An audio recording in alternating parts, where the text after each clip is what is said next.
সম্মানিত ভিউয়ার্স, আসসালামু আলাইকুম। আপনারা দেখতে পাচ্ছেন যে একটি মসজিদ। এই মসজিদটি মুসাখা মসজিদ নামে পরিচিত। মুসাখা ব্যাপারটা আপনারা অনেকেই জানেন যে আমরা কাজীজঙ্গল ইউনিয়নবাসী যাদেরকে নিয়ে গর্বিত, যাদেরকে নিয়ে গর্ববোধ করি, সেই বীর ইসাখার পুত্র মুসাখা, যিনি 12 ভূঁইয়ার এক ভূঁইয়া ছিলেন মুসাখা।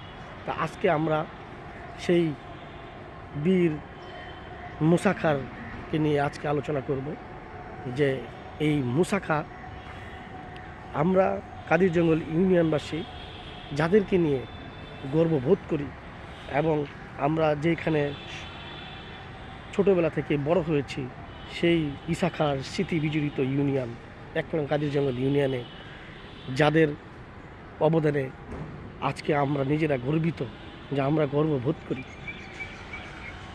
তাদের সেই বীরত্ব গাথা এবং সেই ইসাখার বংশধররা এবং ইসাখা নিজে কোথায় শায়িত আছে আমরা কাদিরজঙ্গল ইউনিয়নবাসী কেউই জানি না, অনেকেই জানি না। তো আজকে আপনারা যে কবরটি দেখতে পাচ্ছেন, এই কবরটি হল জনাব মুসাখার কবর, ইসাখার পুত্র জনাব মুসাখার কবর।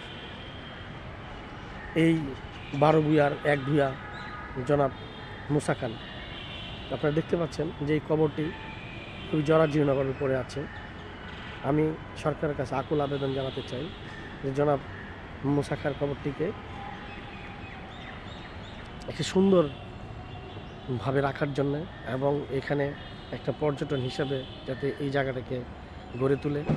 আপনারা দেখতে পাচ্ছেন 2 সাইডে 2টা গাড়ি, তার পাশেই জনাব মুসাখার কবর, শায়িত আছেন এই কবরটির মধ্যে জনাব মুসা খান। তো আমরা 1 নং কাদিরজঙ্গল ইউনিয়নবাসী, আমরা যাদের নামে গর্বিত, আমরা যাদের নামের উপরে গর্ববোধ করি, সেই ইসা পুত্র মুসা খান। আপনারা জানেন যে ঈসা খানের মৃত্যুর পর জনাব মুসা খানও চেয়েছিলেন যে সম্রাট আকবরের দাসত্ব মেনে নিতে পারেনি। তাই সম্রাট আকবর ইসলাম খাঁকে পাঠিয়ে এই মুসাখার বিরুদ্ধে যুদ্ধ ঘোষণা করেছেন এবং সেই যুদ্ধেই এই মহান যোদ্ধা মারা যান। এখানেই শায়িত আছেন সেই বীর যোদ্ধা মুসা খান। আপনারা দেখতে পাচ্ছেন এটি এলাকাটি ঢাকা বিশ্ববিদ্যালয়ের ভূতত্ত্ব বিভাগ। এই ভূতত্ত্ব বিভাগের ঢাকা কার্জন হলের পিছনেই এই জায়গাটি অবস্থিত, জনাব মুসা খার কবর। আমাদের 1 নং কাদিরজঙ্গল ইউনিয়নের পরতে পরতে মিশে আছে যাদের স্মৃতি, যাদের বীরত্ব। আর আপনারা দেখতে পাচ্ছেন কি অকাতরে পড়ে আছে সেই বীর সাহসী যোদ্ধা জনাব মুসা খান, যাদের নাম শুনলেই অনেকের শরীরের পশম দাঁড়িয়ে যায়। আর তার কবরের পাশে 2টি, এই দিক ডানে একটি বামে একটি গাড়ি রাখা। আজকে এটা দেখে খুবই কষ্ট লাগলো যে এই কবরটিকে সংরক্ষণ করার জন্য আমি আকুল আবেদন জানাচ্ছি এবং এই কবরটিকে সুন্দর এবং পরিপাটি করার জন্য বিনীতভাবে অনুরোধ করছি।